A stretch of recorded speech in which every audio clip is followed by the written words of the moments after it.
Hey guys, welcome to Morning Joe with me, Jim, on Hump Day, Wednesday, Dia de los Muertos. Yes, the day we remember all those who have died before us.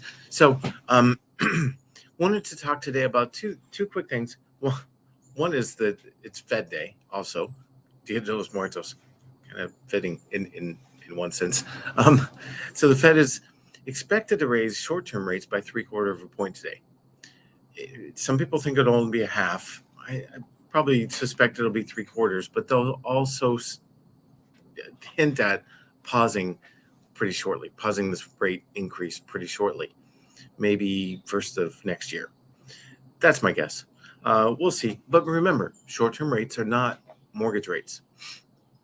That actually should help mortgage rates to start trickle down. And then next week on the 10th, we should see the other catalyst that will help mortgage rates trickle down, and then we'll see mortgage rates start to finally go down, which has not been fun watching them go up.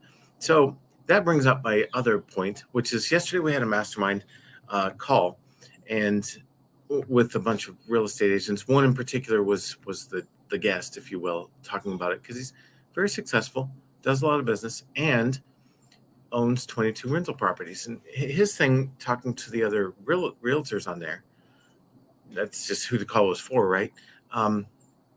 He said, even if the house breaks even, if you're buying a rental property and it breaks even as you buy it, or you're making a little bit, it's not, you're not paying to own it, but the renter's paying it and you make 50 or $100 a month. Guess what? Rents go up.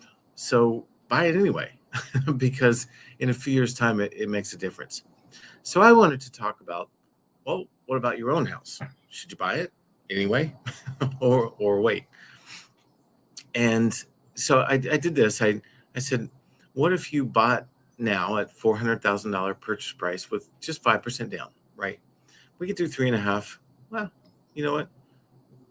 Oh, I did 0 down. That's interesting. It didn't register for some reason. All right. So we're doing 3.5% down, and we're going FHA, right? Just because it's easier to get into it. We're going to do, say, rates are 7%, not in the high sixes right now. And just for comparison, um, future home value. That's interesting. I'm surprised that didn't calculate itself. All right. Well, we're just going to go off what we have here. And okay, so this is the 5% down. And what we're going to do is say, well, if the home is appreciating in value, now, a lot of people will tell you home prices are coming down. No, asking prices are coming down because people were asking, a lot of home sellers are still asking kind of what they would last year, just putting a number out there, almost, and not based on comparable sales, right? So if you're buying something and it's in line with comparable sales in the neighborhood, you're probably buying right and getting a pretty good deal. And if you get the seller to pay closing costs or pay for a 2-1 buy down or something like that, well, even better, right? In this case, I didn't do that. I said they're not. So if you wait 6 months, basically that's going to cost you a payment difference because the home price has gone up in 6 months. If it's going up 4% per year, well, that's 2% in 6 months' time, right? And so you've got that actual cash lost there. And then you've also got the lost appreciation because remember, if you wait 6 months, you're paying the 2% or whatever, it goes up. But if you buy now, you're gaining the 2%. So you've got that. And then you're also paying down the mortgage, right? When you buy a home, you're paying down the mortgage. Even if you buy a home at 7%, you still pay some principal down and it still goes in your favor. And so you're losing about $12,000 by waiting 6 months as opposed to buying now. If you wait a year, guess what? Property's gone up 4%. You've lost 4% gain. You're paying the difference instead of gaining the difference. And you haven't paid it down yet because you don't own it yet. And so you've lost about $25,000. Lost, meaning it could have been your net worth that's growing by $25,000 if you buy, right? And you can see if you wait 2 years, it's 50,000. You get the idea. But that's how we calculate it. How much has the home gone up? In other words, how much more are you going to have to pay? And how much did you not gain, right, by doing that? And both in amortization and appreciation. And the appreciation is the big one.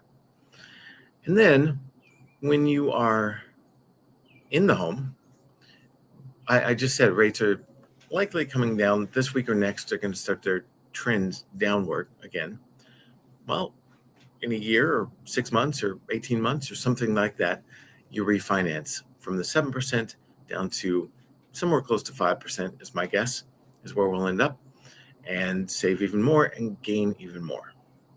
So I hope that helps. I just wanted to kind of show that. I thought it was an interesting point from yesterday that, if you're buying investment property that breaks even now, buy it because 5 years from now, guess what? If you increase rents 6% per year, which is about what they've been going up, then all of a sudden it's cash flowing very, very well. So just own the property. Same, I would say, with if you're looking to buy right now, but you're kind of waiting for rates to come down. I mean, okay, but you're leaving money on the table, and you're also possibly getting into a bidding war when rates do come down, as opposed to right now, just getting the property that you want, the home that you want. So if I can help you get the home that you want and get you pre-approved, I'd love to do that. I will talk to you soon.